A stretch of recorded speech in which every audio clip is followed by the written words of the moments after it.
What's up, gang? It's Elijah, and today we here with another video. Right now, we in Las Vegas. We out here chilling. It's about 1 a.m. You know, Elijah, jeweler for the chains, the best jeweler in the world. You know, we got Balenciaga on. We chilling, just some slight shit. We out here chilling though, but basically today's topic of the day is how I made and fucked up $400,000 last summer. And basically, you should be able to learn from my mistakes. You should be able to learn from everything that I did incorrectly. Cause basically, 19-year-old black nigga that never had shit, making almost $500,000 in like 4-5 months. You know, you gonna fuck it up kind of quick. So, you know, basically just doing dumb shit. And basically, I want y'all to be able to learn from a lot of my mistakes. A lot of my mistakes that I had to learn from by my own experiences. You get pushed out in the media. You get pushed out by these sources that, yeah, what you need to do, you need to have an open credit card limit of 100,000. You need an American Express code. You need this, you need that.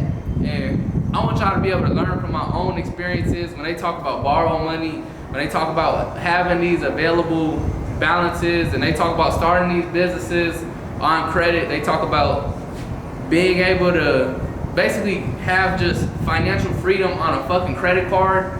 It's not realistic.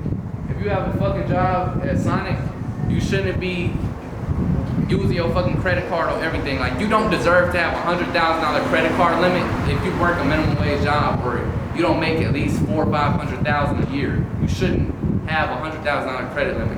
And basically, like, what all these gurus teach you and shit is go get yourself in debt, go start a business off of fucking debt, and then basically work backwards and shit. And if you get fucked up, they just file bankruptcy. But in real life, like, that's not how this shit works. Like, in real life, everything happens for a reason. There's a fucking credit score for a reason. You get denied for credit cards because of your income for a reason. You only have a $3,000 to $4,000 credit card limit on a lot of your cards for a reason. When you get to doing all the lying shit and saying that your business is pulling in this revenue and this, that, so you can get approved for a card and this, that, you're borderline doing fraud, for one. For two, you're putting yourself in a position to overextend yourself to where you could basically fuck yourself and put yourself in extreme amounts of debt that you can't fucking afford. And I mean, in my case, it really wasn't that bad. Like, I'm chilling. Like, this is shit that I basically 100% recovered from at this point. I'm not that fucked up. I probably, at the worst, I was at like 47,000 in credit card debt. Right now, I'm in like 13,000, but 13,000 not that bad. I really could pay that shit off in like a week or two, but I'm still chilling at the moment. I'm not really that pressed about my credit card debt because you don't need debt, but carrying a little bit of debt helps your credit card, it helps your credit history, and it looks good on paper. But yeah, basically what I want to talk about is basically how I made $400,000, what was my main source of revenue, and basically what was my biggest expense. When we talk about how I made my revenue, I got a couple businesses. Elijah Jeweler, I probably pulled in about around 85 to maybe 90. I want to say 85 to 92 at the most. I know last summer, I started off the summer great. I had one sale that was around 20,000 for one sale, and then it was 4 pieces. And yeah, that started me off. That was good as first play and shit of the summer. And then basically I just kept rolling, making hella more pieces and shit, and I just was doing what I needed to do. I probably made about 75 off of Elijah Jeweler, and then the rest was majority from Elijah's Kicks. I was going to a lot of events. I was working on my consignment stores, and the sticker cons were going crazy. Like, I probably was making around 20,000 at sneaker events and shit, just doing what I do.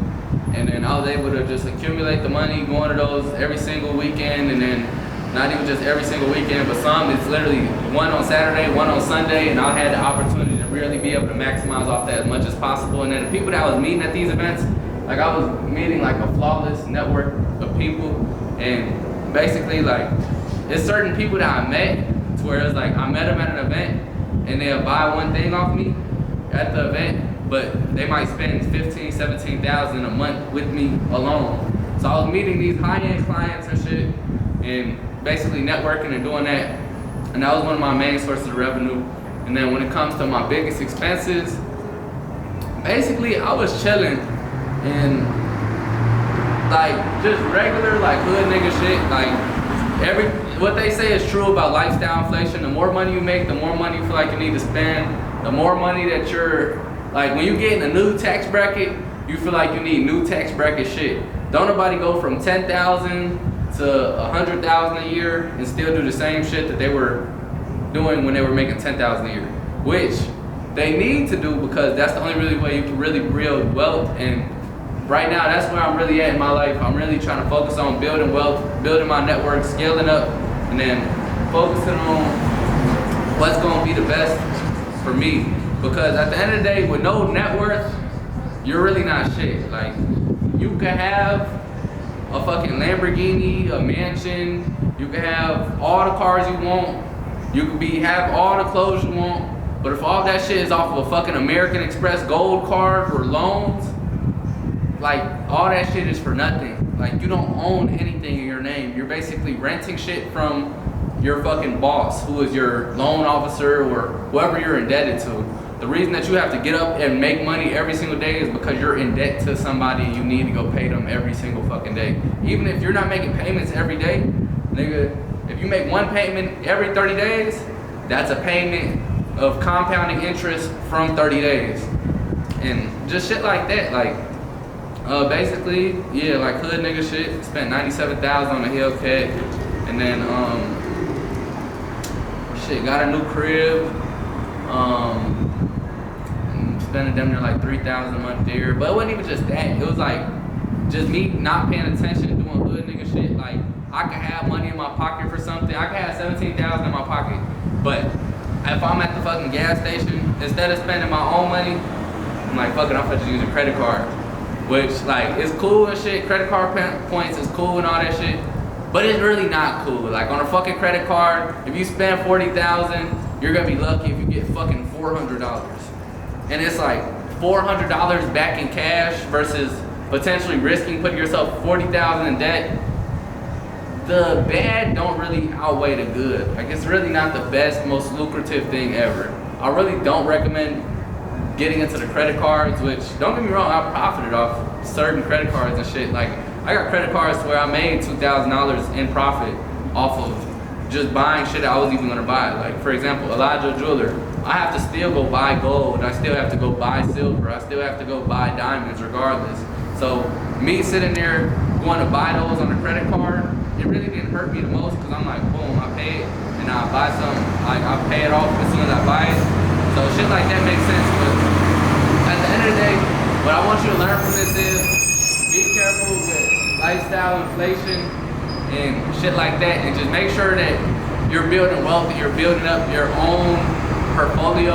And if that's in stocks, dividends, real estate, you need to be building up yourself in some type of way, shape, or form, even if it's just in cash in a fucking shoebox. Because at the end of the day, your debt to income is really your real worth. Because yeah, if I have fucking $10,000 or okay, let's say I have $100,000.